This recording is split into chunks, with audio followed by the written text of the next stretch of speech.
بسم اللہ الرحمن الرحیم۔ السلام علیکم فرینڈز، امید کرتی ہوں کہ آپ سب خیریت سے ہوں گے۔ پلیز میرے چینل کو سبسکرائب کریں اور بیل کے آئیکن کو لازمی پریس کریں۔ آج ہم آپ کو بتائیں گے کہ کھیرے کے کیا فائدے ہیں۔ قدرت کی یہ ٹھنڈی سبزی آپ کی خوبصورتی میں اضافے کا ایک اہم سبب بنتی ہے۔ کھیرے میں پانی کی وافر مقدار موجود ہے، جس کا تناسب 96% ہے، اور یہ آپ کے جسم کو بہت زیادہ نمی فراہم کر سکتا ہے۔ خصوصاً موسم گرما میں کھیرے کا استعمال بہت زیادہ کرنا چاہیے۔ اس کی پیداوار بھی بہت زیادہ ہے اور یہ ہمارے جسم کو ٹھنڈک اور تازگی پہنچاتا ہے۔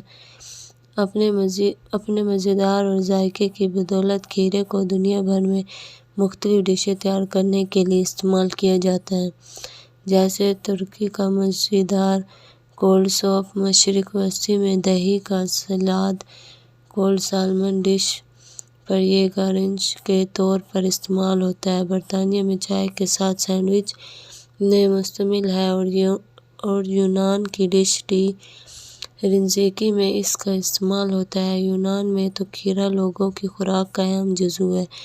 کھیرے کے بڑے بڑے ٹکڑے کاٹ کر اسے ٹماٹر، سیاہ مرچ، فیٹا، روغن، زیتون اور سفید سرکے کے ساتھ لذیذ سلاد کے طور پر کھایا جاتا ہے۔ بحر روم کے ساحلی علاقوں کی کولڈ ڈشوں اور خصوصاً سلاد میں کھیرے کا استعمال ضروری ہے۔ کھیرے کو لہسن اور دوسری نباتوں کے ساتھ تل کر اس میں ساور کریم شامل کر کے مہمانوں کو پیش کیا جاتا ہے۔ کھیرے مختلف ضخامت اور شکلوں میں دستیاب ہوتے ہیں۔ دنیا بھر میں ان کی 100 اقسام فروخت ہوتی ہیں۔ دنیا بھر کی کاشت کا 2/3 حصہ کھانے کے کام آتا ہے، جبکہ باقی چٹنی اور اچار بنانے میں استعمال ہوتا ہے۔ کھانے کے لیے تازہ کھیرا فروخت ہوتا ہے، جبکہ اچار کی شکل میں وہ بوتلوں میں بند و دستیاب ہے۔ اس کھیرے کی کاشت بہت قدیم ہے۔ ایک غار میں پائے گئے اس کے بیجوں کی مدد سے وقت کا تعین کرنے کے بعد اندازہ لگایا گیا ہے کہ اسے سب سے پہلے برما اور تھائی لینڈ کے علاقوں میں کاشت کیا گیا تھا۔ یہ موسم گرما کی سبزی ہے اور اسے اگنے کے لیے کافی گرم موسم درکار ہے۔ اشیاء: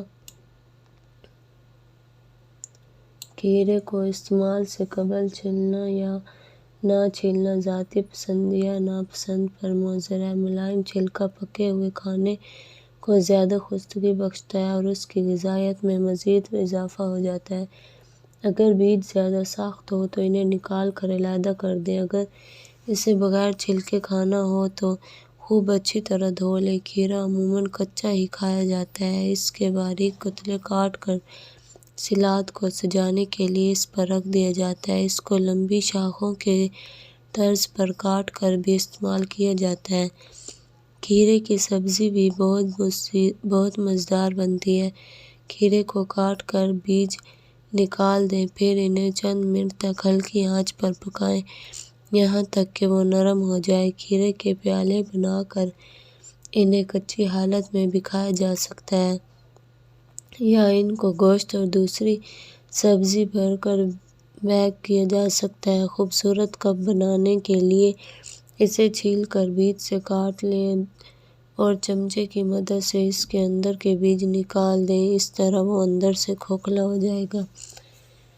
کھیرا جلد کا بہترین دوست ہے۔ اسے خشک کر کے چہرے، آنکھوں اور گردن پر 15 سے 20 منٹ تک لگائے رکھیں تو یہ بہترین ٹانک کا کام کرتا ہے۔ کھیرے کے جوس میں لائم جوس اور ارکِ گلاب ملا کر چہرے پر ملنے سے آپ کا روکھا اور چکنا کمپلیکشن روشن ہو جائے گا۔ کھیرے کا جوس اور دودھ برابر مقدار میں لے کر اس میں چند قطرے ارکِ گلاب ملا دیں اور 15 سے 20 منٹ کے لیے چہرے پر ملیں تو آپ کی صاف جلد ملائم اور روشن ہو جائے گی۔ یہ لوشن ہلکے بلیچنگ ایجنٹ کا کام کرتا ہے۔ آنکھیں بند کر کے ان کے اوپر کھیرے کے سلائس کاٹ کر رکھ دیں اور 15 منٹ تک رہنے دیں تو آنکھوں کے گرد پڑے ہوئے سیاہ حلقے دور ہو جائیں گے اور آنکھوں میں چمک آ جائے گی۔ کھیرے کا جوس بالوں کی افزائش میں بھی مدد دیتا ہے۔ کھیرے کے میک اپ کٹ میں مندرجہ ذیل اشیاء شامل ہوتی ہیں: پوٹاشیم، سوڈیم، گندھک، کلورین اور فلورین وغیرہ۔ پلیز میرے چینل کو سبسکرائب کریں اور بیل کے